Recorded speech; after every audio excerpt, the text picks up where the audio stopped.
Bismillahirrahmanirrahim. Alhamdulillahi alamin. Assalatu wassalamu ala rasulina nabiyil karim wa ala alihi wa sahbihi ajma'in. Yaqulu rabbuna tabaraka wa ta'ala fi muhkamit tanzil wa huwa asdaqul qailin ba'da a'udzu billahi minasyaitonir rajim. Ya ayyuhalladzina amanu taqullaha haqqa tuqatih wa la tamutunna illa wa antum muslimun. Allahumma salli ala Muhammadin wa ala alihi wa sahbihi wa sallam. Allahumma allimna fa'ala ma 'allamtana wa zidna ilman warzuqna fahman. Assalamualaikum warahmatullahi wabarakatuh.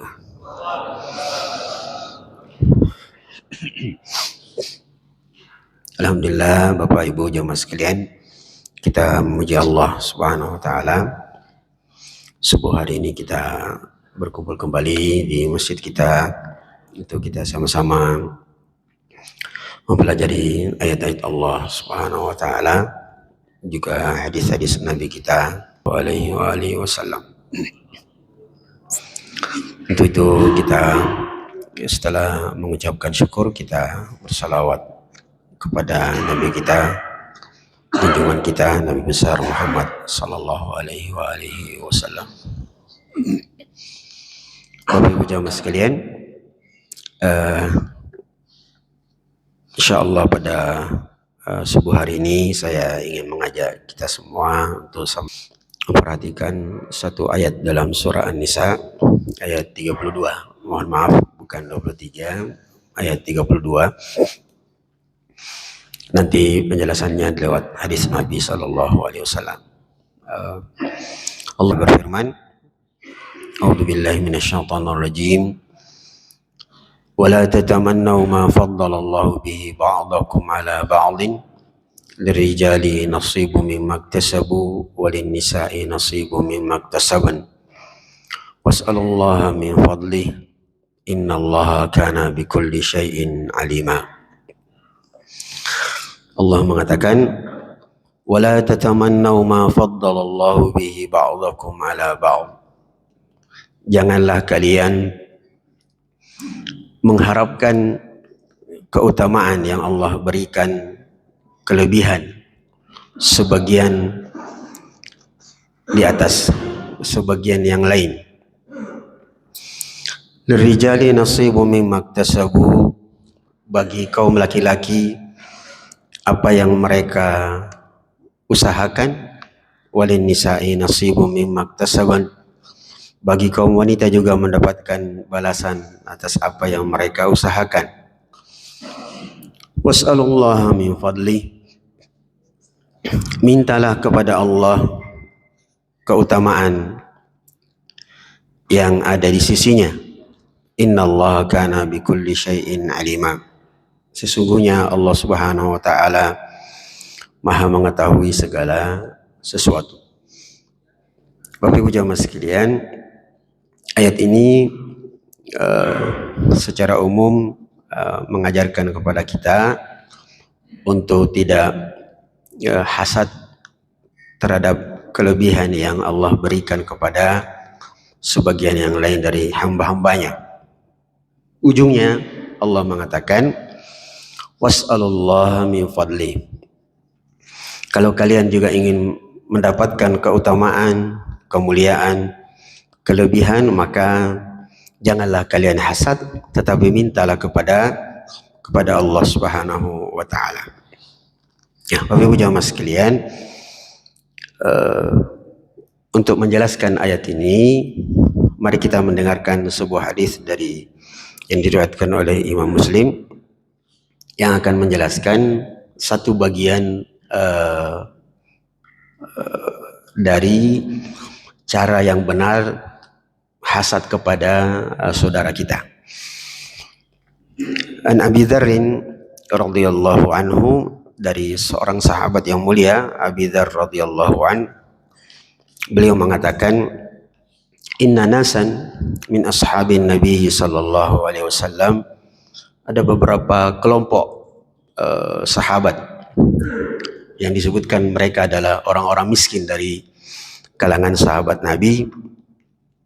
datang menghadap Nabi sallallahu alaihi wasallam lalu mengatakan, "Ya Rasulullah, wahai Rasulullah, dhahaba ahlud dusur bil ujurin atau bi ujurin katsira." Wahai Rasulullah, orang-orang kaya dari teman-teman kami telah mendapatkan pahala yang besar. Yusallun kama nusalli. Mereka salat sebagaimana kami salat. Wa yasumun kama nasumu. Mereka puasa sebagaimana kami puasa. Wa yatasaddaquna bi fuduli amwalihim. Hanya saja mereka mengalahkan kami karena mereka memiliki kekuatan harta yang mereka bisa bersedekah, kami tidak bisa. Rasulullah kemudian mengatakan, "Alaisallahu qad ja'ala lakum ma yatasaddaqun." Bukankah Allah telah menjadikan untuk kalian jalan-jalan untuk mendapatkan pahala sedekah? Bikulli tahlilatin, bikulli tasbihatin sadaqah. Setiap kali kalian bertasbih mengucapkan subhanallah, itu bernilai sedekah. Wa bikulli takbiratin sadaqah. Kalian bilang Allahu Akbar, itu bernilai sedekah. Wa bikulli tahlilatin sadaqah. Setiap kalian mengucapkan kalimat la ilaha illallah, kalian telah bersedekah. Wa bikulli tahmidatin sadaqah. Setiap kalian mengucapkan alhamdulillah, itu bernilai sedekah. Wal amri bil ma'rufi sadaqah. Kalian menyeru kepada kebaikan, itu bernilai sedekah. Wan nahyi anil munkari sadaqah. Menahan orang dari perbuatan buruk, itu bernilai sedekah. Wa fi bud'a ahadikum sadaqah. Kalian melepaskan hajat biologis kalian bersama istri kalian, itu bernilai sedekah. Mendengarkan kalimat itu, sahabat mengatakan, ayati ahaduna syahwatahu walahu ajar. Wahai Rasulullah, seseorang di antara kami melepaskan hasrat biologisnya dengan istrinya, itu bernilai sedekah, dapat pahala ya Rasulullah. Rasulullah mengatakan, ara'aitum idza wada'aha fi haramin alaysa lahu wizrun. Bukankah kalau dia meletakkannya di tempat yang haram, dia akan berdosa? Begitulah ketika seseorang menempatkannya pada sesuatu yang halal. Dalam riwayat yang lain ada tambahan. Setelah sahabat ini pulang mempraktekkan apa yang diajarkan oleh Nabi, ketahuan, bocor. Mereka datang kepada Nabi lalu mengatakan, wahai Rasulullah, bocor ki pelajaran tak? Apa yang kita kasih tahu kemarin, ternyata sahabat-sahabat kami yang kaya itu nah tahu ki juga, nah dengar ki. Akhirnya mereka juga melaksanakan apa yang Nabi ajarkan kepada kami. Maka apa jawab Nabi SAW?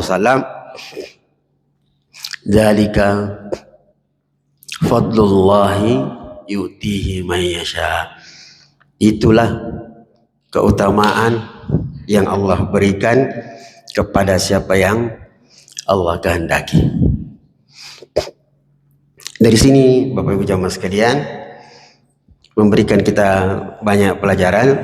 Yang pertama, sesuai dengan ayat, Allah mengatakan la tatamannu ma faddalallahu bihi ba'dakum ala ba'd. Jangan hasad iri hati kepada kelebihan yang Allah berikan kepada saudara-saudaramu ya atas yang lain. Nah, dalam hadis para sahabat mengajarkan kita banyak hal. Kita dengarkan pelan-pelan kembali isinya. Jadi Bapak Ibu jamaah sekalian,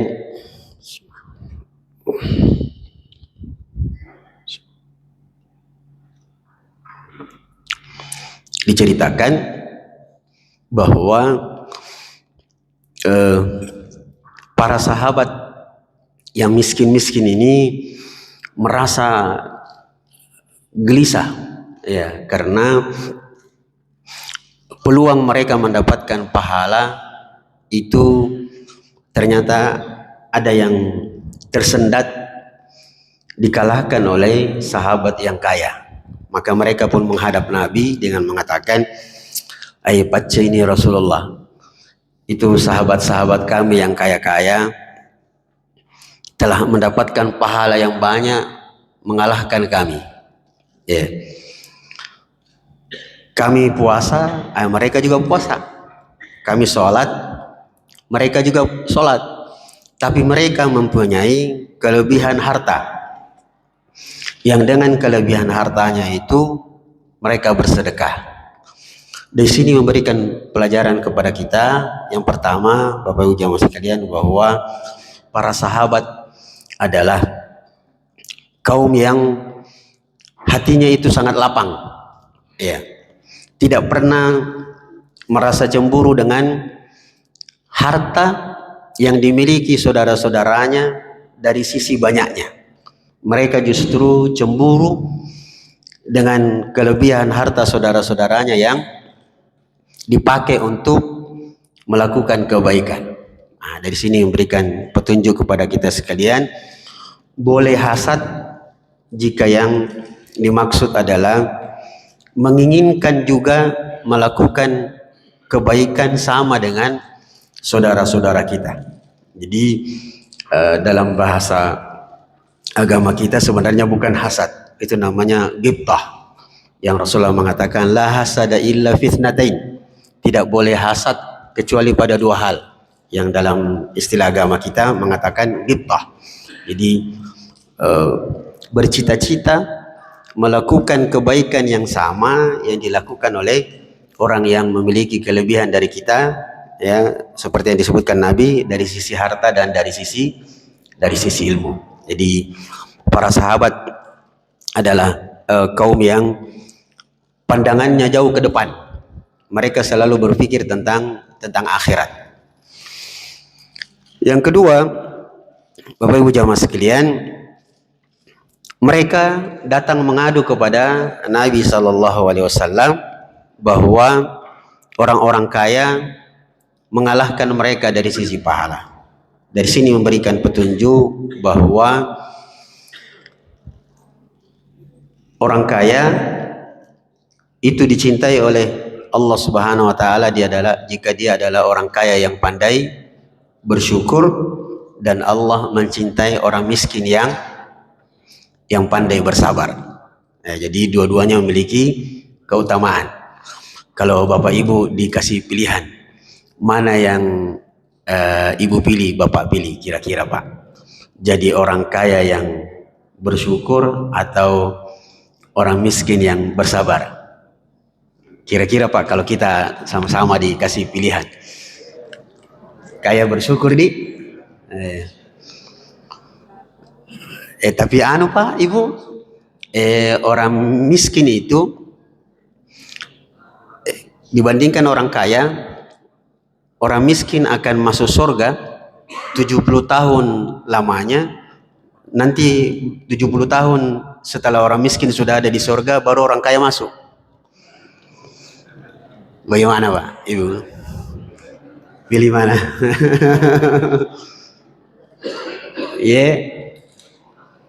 Yang mana nih kira-kira itu? Ya.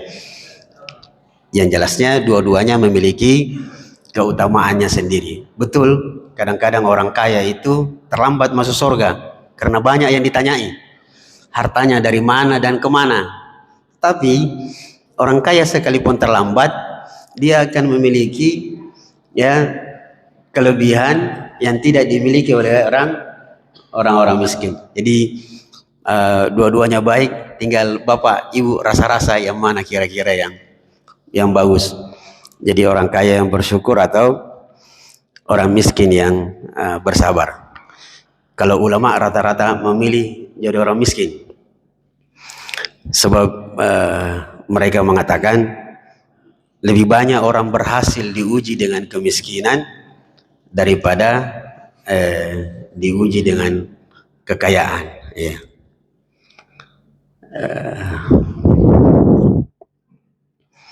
Ya, dipilih-pilih saja Pak, yang mana bagus. Jadi orang kaya yang bersyukur atau orang miskin yang bersabar. Tapi yang mana sebenarnya lebih berat itu? Bersyukur atau bersabar? Saya bisa dibantu Pak, kira-kira yang mana berat? Bersabar atau bersyukur? Yang lebih berat Pak, bersyukur atau bersabar?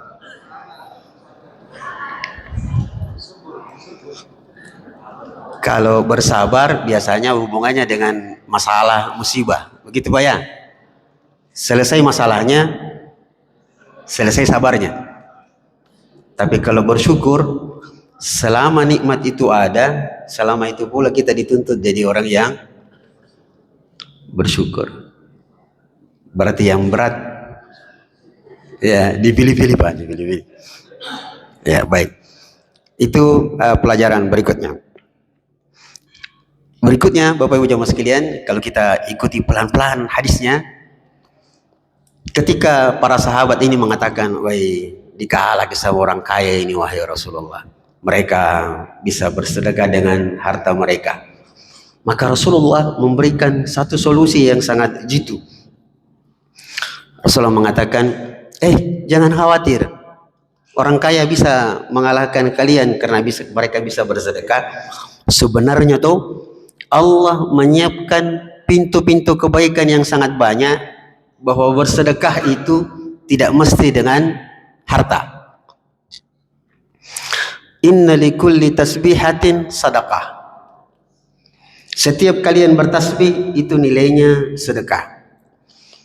Kalian bertakbir sedekah.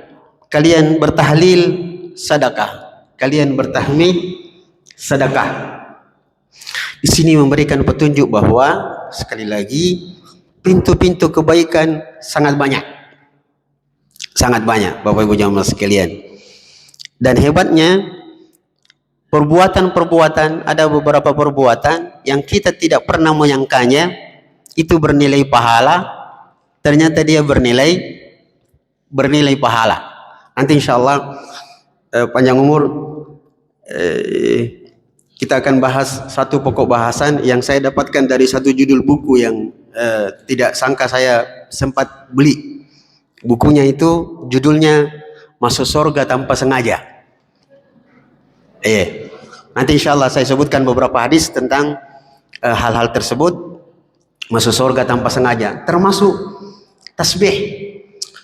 Kita kalau bertasbih, bertahmid setelah sholat itu kan kita tahunya bahwa itu adalah urutan dari ibadah kita. Ternyata dia bernilai pahala.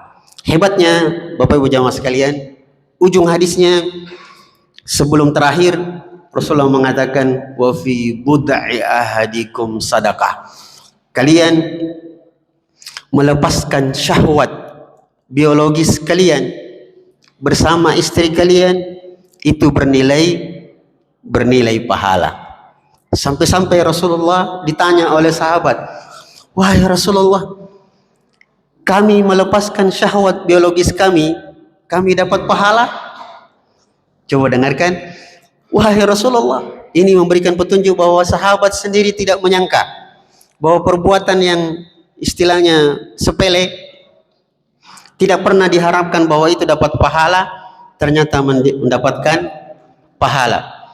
Maka Rasulullah mengatakan, bukankah jika engkau meletakkannya pada sesuatu yang haram, dia pelakunya akan mendapatkan dosa? Demikianlah jika seseorang meletakkannya pada sesuatu yang halal, dia dapat pahala.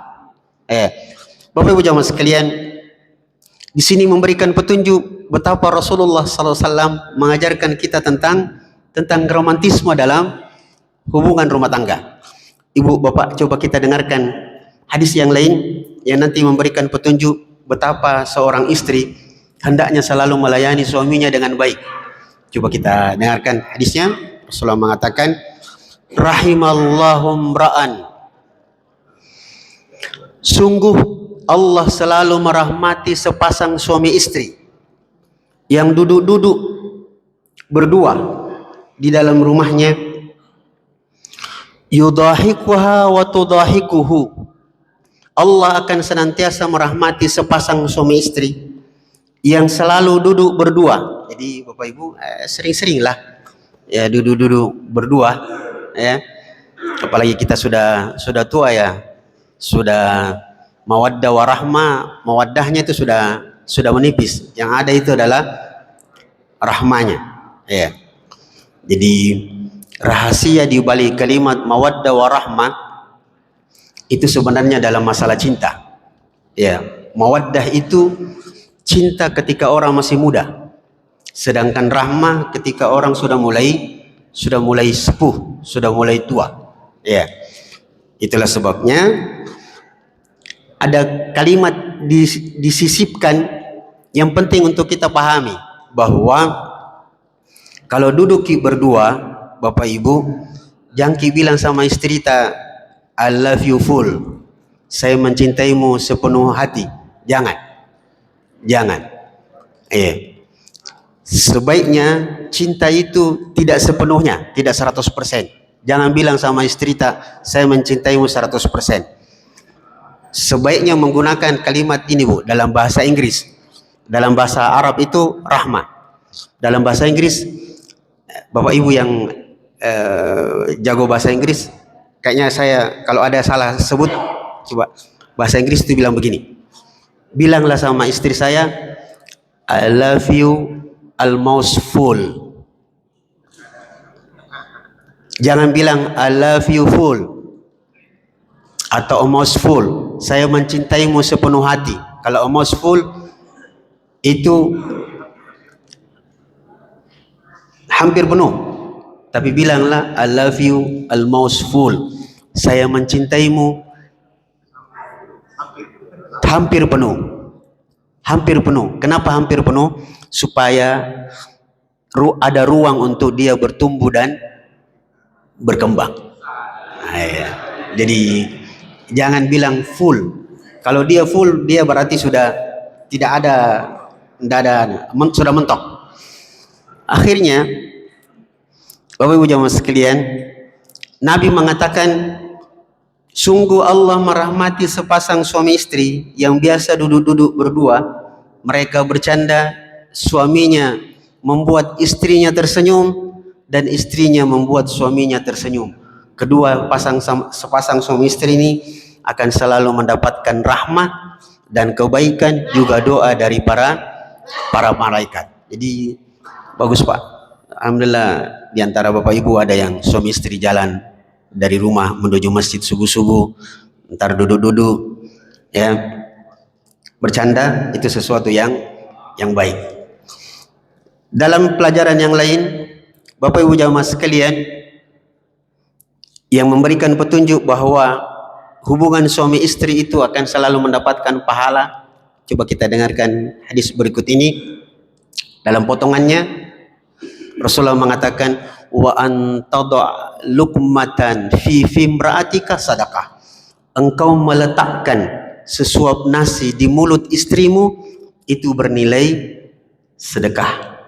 Jadi Bapak Ibu sebentar makan siang atau makan malam, ya kita bilang sama istri kita, Bapak Ibu ki buka saya sedikit mulut tak, saya mau meletakkan makanan di nasi. Nabi bilang istri kita, ngapa nah tuh minum perotok lope-lope. Tidak ada lope-lope orang kalau sudah tua. Padahal ternyata ada makna tersirat yang diinginkan oleh Rasulullah dalam hubungan suami istri. selalu ada romantisme. Kita Pak, Ibu selama ini selalu menyangka bahwa pelajaran romantisme itu cuma ada di Eropa. Yang kita dibayangkan, diberikan gambaran sepasang laki dan perempuan, entah itu istrinya, entah itu siapa, di hadapannya, ya kemudian sang laki-laki kemudian mulai mengiris-iris stik, lalu dia tancapkan garpu pada daging itu, lalu dia suapi wanita yang ada di depannya. Sebenarnya yang pertama kali mengajarkan itu adalah Rasulullah Sallallahu Alaihi Wasallam. So Rasulullah mengatakan, engkau meletakkan makanan di mulut istrimu itu bernilai sedekah. Sekarang pertanyaannya bapak-bapak, pernahkah bapak menyuapi istri bapak? Ai pace. Sebentar malam, sebentar siang mulai. Iya. Ternyata makna yang diinginkan adalah engkau menafkahi istrimu itu bernilai sedekah. Padahal kita laki-laki begitu jadi suami selesai, secara otomatis kita akan bekerja dengan baik untuk menafkahi anak istri kita. Iya. Tapi ternyata dia mendapatkan pahala, dan orang Indonesia sangat mengerti menjadi suami. Iya. Namanya juga suami tuh, kata Pak Kiai, suami singkatan semua uang adalah milik istri. Dan hebatnya kita punya istri Pak, istri itu singkatan istana surga tempat ridho ilahi. Itu mantap. Ya. Kemudian sedikit lagi di ujung hadisnya disebutkan dalam riwayat yang lain, setelah para sahabat ini gembira dapatkan petunjuk itu dari Nabi, dia praktekkan selalu bertasbih, bertakbir, bertahmid. Coba kita dengarkan urutannya: bertasbih, bertakbir, bertahlil, bertahmid. Padahal ibu, bapak kalau selesai sholat, apa yang ibu ucapkan? Subhanallah, alhamdulillah, Allahu Akbar 33 kali, ditutup dengan la ilaha illallah wa la syarikalah, jadi 100 kali. Dalam hadis ini mengajarkan bentuk zikir yang lain. Subhanallah, Allahu Akbar, la ilaha illallah, alhamdulillah.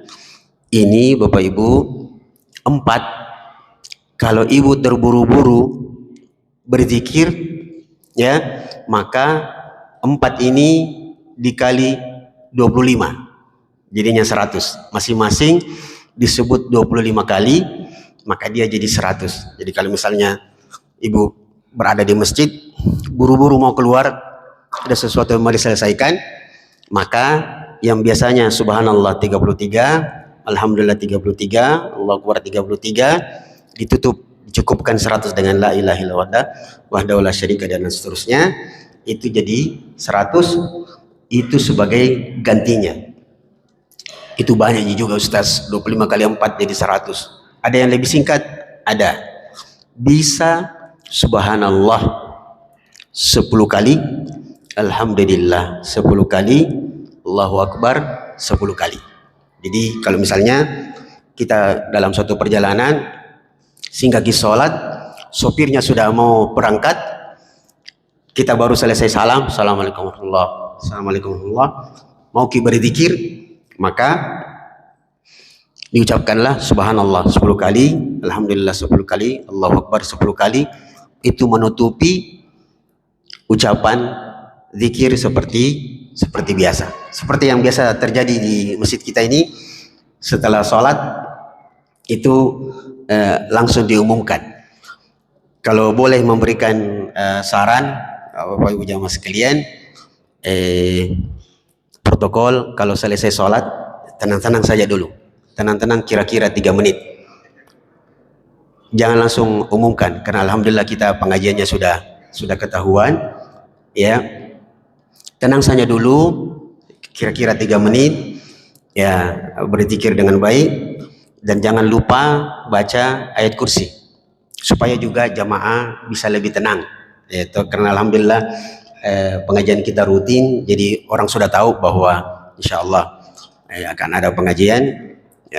Maka kita pelan-pelan subhanallah, disingkat-singkat subhanallah 10 kali dan seterusnya 10 kali, lalu baca ayat kursi, lalu kita eh, memperbaiki tempat duduk kita. Kali itu kalau bisa diterima usulannya supaya tidak terkesan baru kasihan salam Pak Imam, Assalamualaikum warahmatullahi wabarakatuh, Assalamualaikum warahmatullahi wabarakatuh, langsung harus memberikan pengumuman.